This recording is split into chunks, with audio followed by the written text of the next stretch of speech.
Welcome to Office Hours. Whether you're new to the acupuncture profession or have been at it for decades, this is the place where we discuss all things Chinese medicine and more. Join Toby Daly, a seasoned acupuncturist of the Saam tradition, and Angelique Britt, a nurse turned acupuncturist who is brand new to the field, as they explore topics in and around the world of acupuncture and Chinese medicine. There's something for everyone here. Drop in anytime. Hi, Toby. Hey, Angelique, nice to see you. How you Nice to doing? see you too. I'm doing okay. How's it going over Great. there? It's going pretty good. Well, too. We got the first bit of rain here in California, so everyone's kind of happy about that. What about you? What's it like over in Massachusetts? Today was beautiful. It was 75 degrees, Ooh, but nice. it's been really dry. The Mm. foliage is coming early and it's browning early. Mm. So I don't think people are going to be very happy with the color out here this year. Yeah, we haven't had a lot of Sorry, rain. It's been really dry. sorry to hear it all came over this way, so it's been Yeah, it nice for did. us. And Sorry, then you sorry have we to took it away share. from you guys. It's okay. Mm. Yeah, we've had, I think, maybe 3 days of rain in the last month. It's not been great. Send some over that way. Please. Thank you. I wanted to start out asking you about how it went with that patient you saw. You were switching from TCM to SAM for a patient that was possibly going to go into labor. I wonder if you have an update for us. She had the baby. And I don't know if she had to be induced or not. She kind of fell off the radar for a little while, and then I messaged her to check in, and she sent me a picture of her baby and said she ended up having to have a C-section, Uh, which wasn't her goal. So I was waiting a little bit of time to let her adjust, and then I was going to reach out and see how she was doing. I didn't want to pummel her with clinical questions on the yeah, backside that's of that. fair. Yeah, Especially new moms, right? You got to give them some space. They got a yeah. lot of stuff to do. Especially All when right. it was her fear that she was going to have a C-section, Mm. and so it kind of came to fruition for her. So perhaps maybe in the next couple of times, depending on our timing of things, I can have more information. Yeah, yeah. But anyway, so that's nice to get the full circle on that. Yeah, definitely is. I was going to ask you something else too. What about now that you've been in practice for a while? Was there any assumptions that you had about what it was going to be like to be a practitioner that were totally wrong? Yeah, I thought it's funny because this was sort of adjacent to something I was going to say. I thought it was going to be easier, because I had it together or because I necessarily knew what I was doing. But I thought like, oh, this is going to be all right. Like I've got a pretty good grasp, and it's definitely been harder. Mm. And I've placed a lot more pressure on myself than I thought that I would. So, I mean, those who know me are going to roll their eyes when I say that because I tend to Mm. place pressure on myself kind of a lot. But I had the intentionality of this is just going to be what it is. How the business came about, it was sort of a last minute decision. I just went with it. So I was really trusting the process. And I think in the meantime, I stopped trusting the medicine.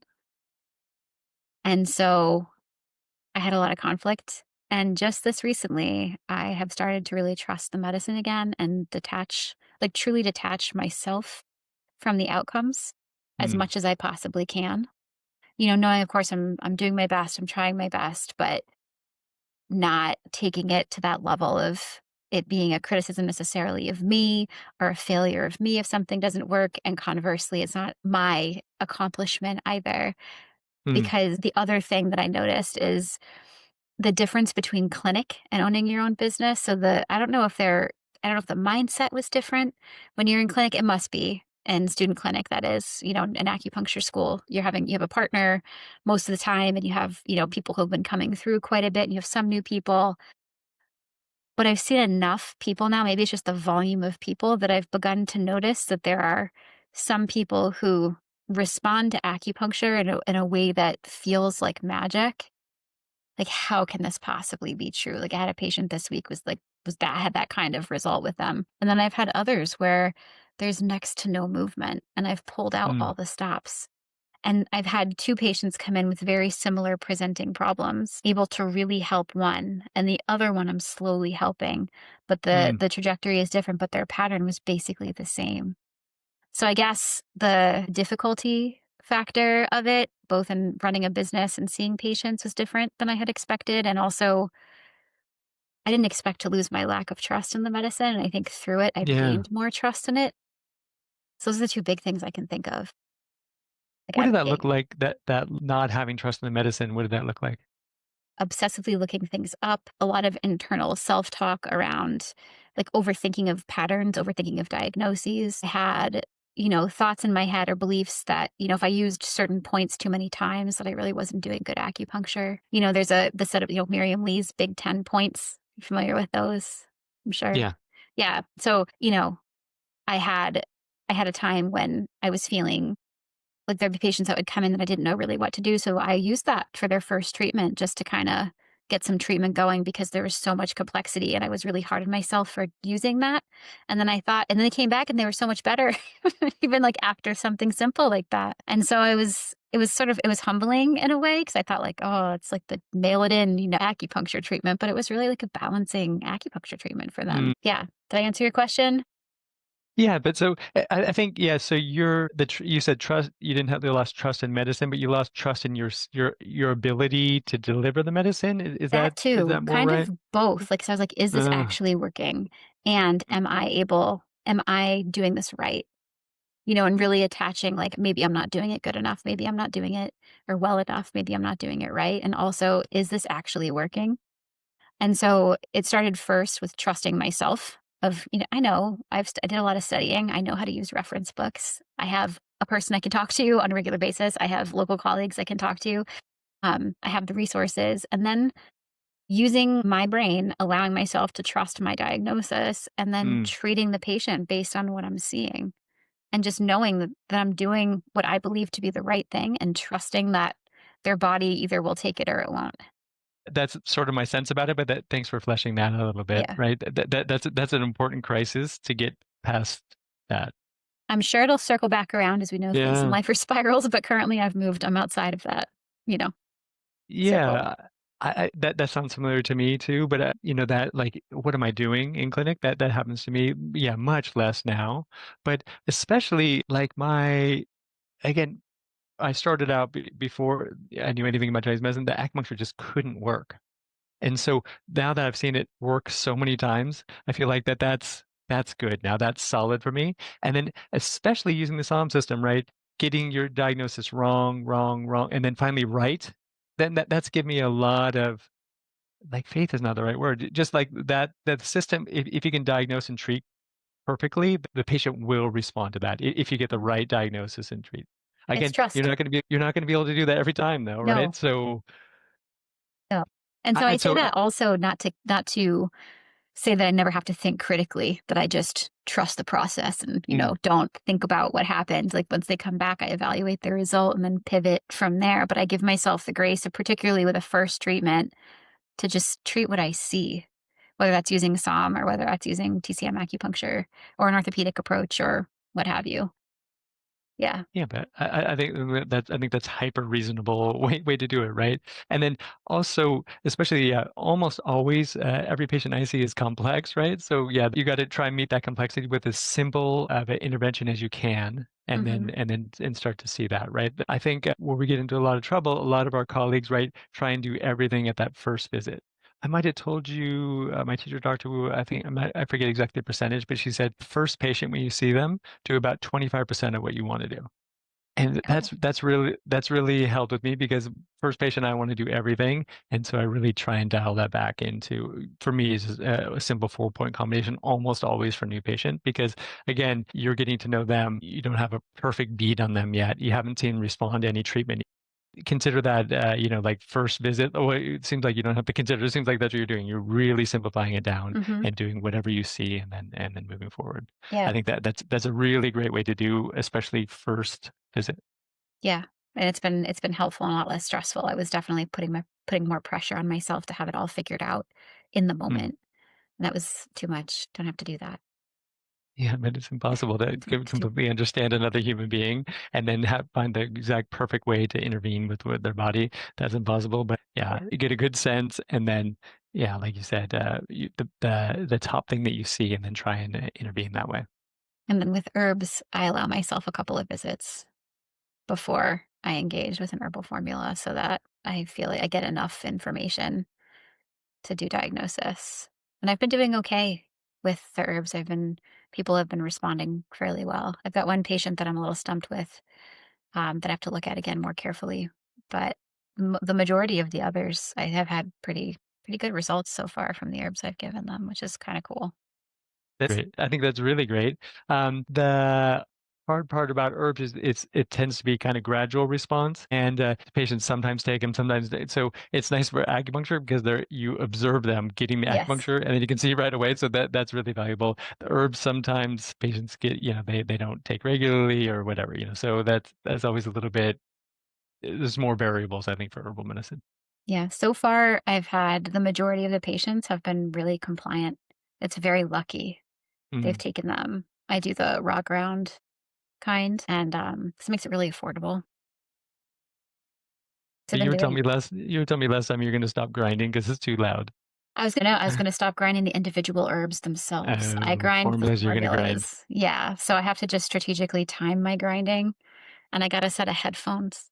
So I put the little like noise canceling headphones on, and I grind them, but it is loud. Do you know offhand what formulas you've chosen to grind? Yeah, how many do you have, and like what formulas are you doing? That's a lot of questions at one time. So I have in process right now. They're all modified. I love that. I love modifying formulas. It's so fun. I feel like a wizard. I've got a Yuping Fengsan modification for somebody that has excess sweating and has had a lot of loss and therefore grief, and also has had a bunch of colds Mm, in the last 6 months. So I did that modified for that person. I've got one person on Wenjing Tong patent.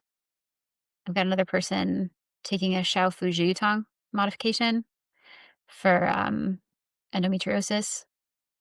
And then another person, the one that's kind of stumped me a little bit, I have a Huang Qi Guizhi Wu Tong modification, just for like a diabetic neuropathy with a lot of numbness, with a secondary issue of some sexual dysfunction.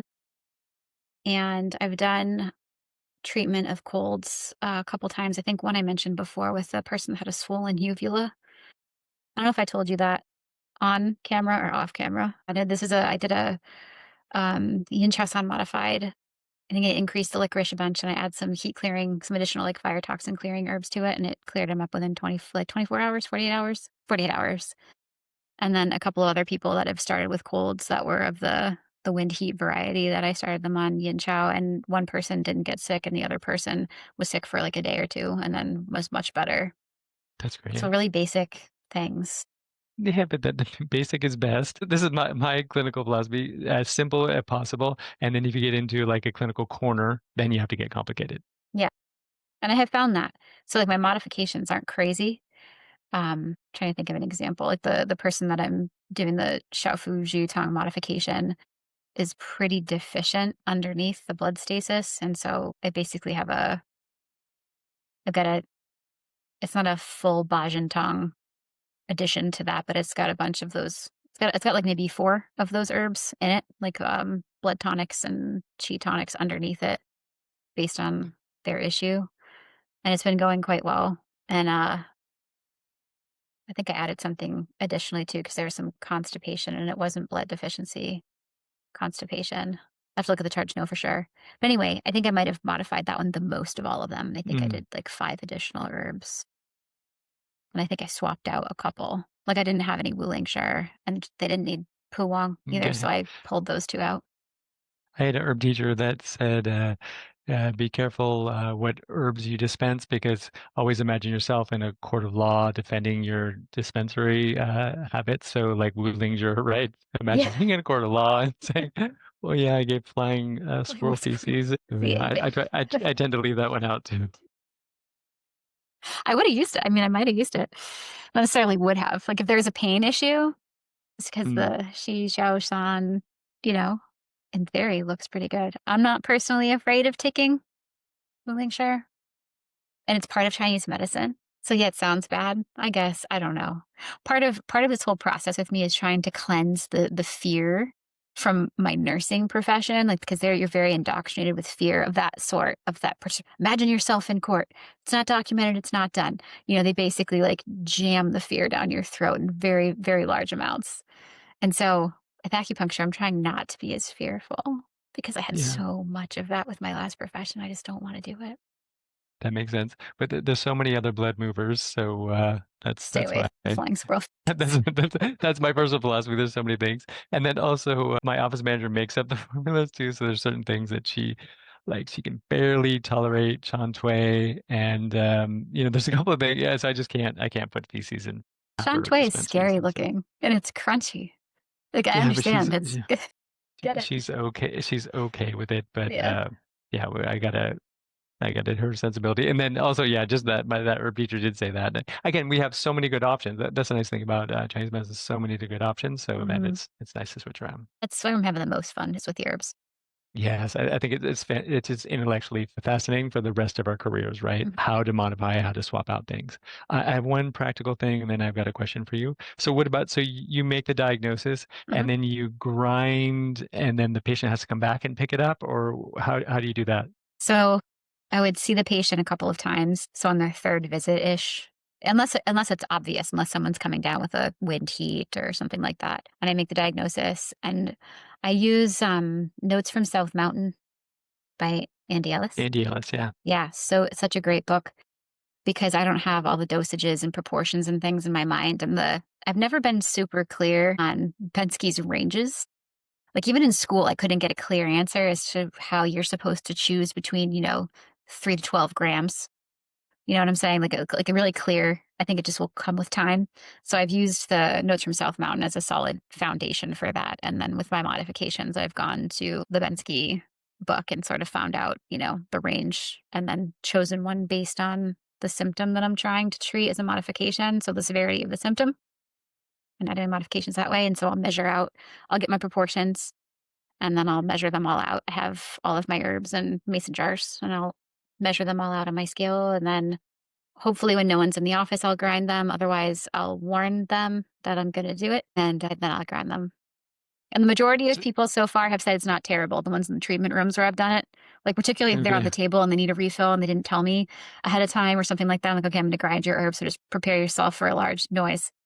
And the majority of them have said it's okay. One person was like, that was scary. And I was like, I'm really sorry. In your future office, you're gonna have a soundproof room to do all that. Yeah, or like a soundproof box or something to just put Yeah. over I don't know if they make that or if I can figure out how to engineer one myself, but something to like maybe put over the grinder. Like the But size of a that's blender.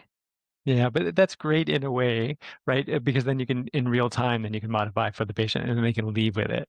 Yeah. I think that's super valuable. So I was Yeah. just wondering logistically how you're doing that.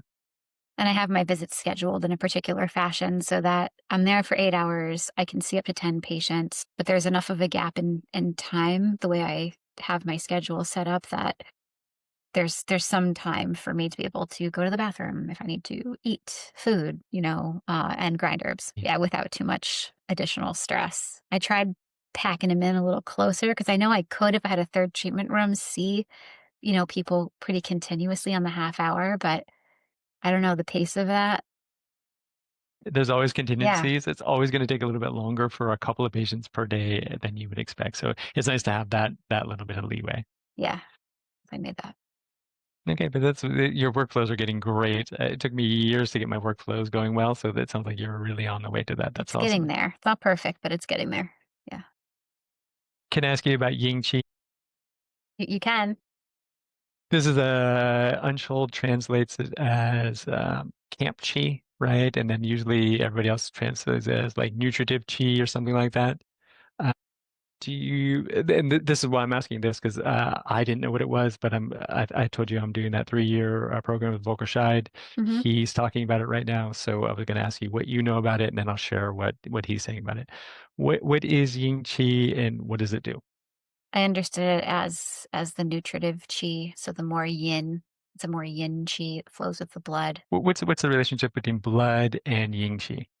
I believe, isn't it wrapped around the blood or it flows with the blood? It's like with it. I see it like in my mind as together. They're not the same. He says it's the stuff that's not the red blood cells. That's the Qi, Plasma? like plasma. Really? Interesting. Okay, so that's an interesting take on it, but that makes sense, right? The Sure. nutritive part of the blood that's going to feed everything else, right? That makes sense. That does. What does it do? What's the functions of Ying Qi in the body? It's nourishing. So it has a Yeah, relationship with what the does it? wei. It has a relationship with the wei chi. Yes.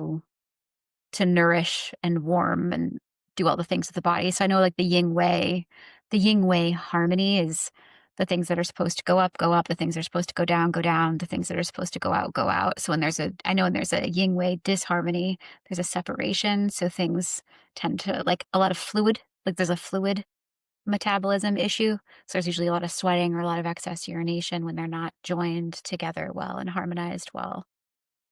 Great. Yeah. That's my I mean, yeah, abstract. that's really close to how Volker's presenting it, right? That yin wei harmony, that is the yin is the nutritive part, and that's why Anshul translates it as camp chi. It's where the wei, like the soldiers come in to get nourished, and then they go back out to fight.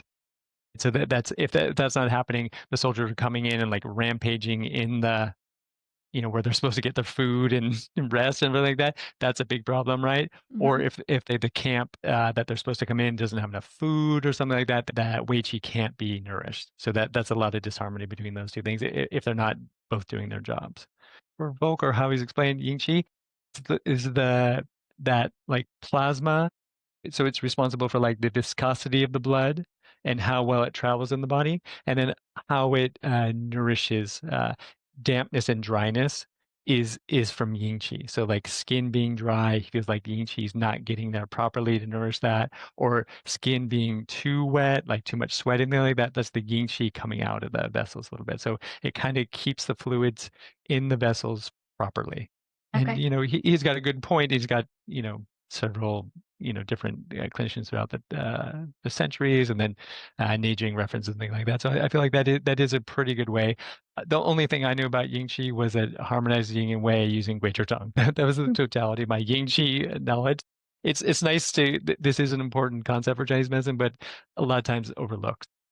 Anyways, it's interesting to just have again, this is an evolving understanding of Ying Qi too, right? Maybe it'll be different at another time, but for right now, that seemed good and with good references. So Mhm. that's valuable that these vital substances in the body for Chinese medicine. It's nice to be able to have a clearer idea about them. So I'm sharing that. It's a good share. Okay, so that's just an interesting thing about Ying Qi. Let's wrap it up for today, okay? Okay. And then I got a whole bunch of other things to talk to you about, but let's save it till next time, okay? Okay. That sounds good. We'll see you next time, Toby.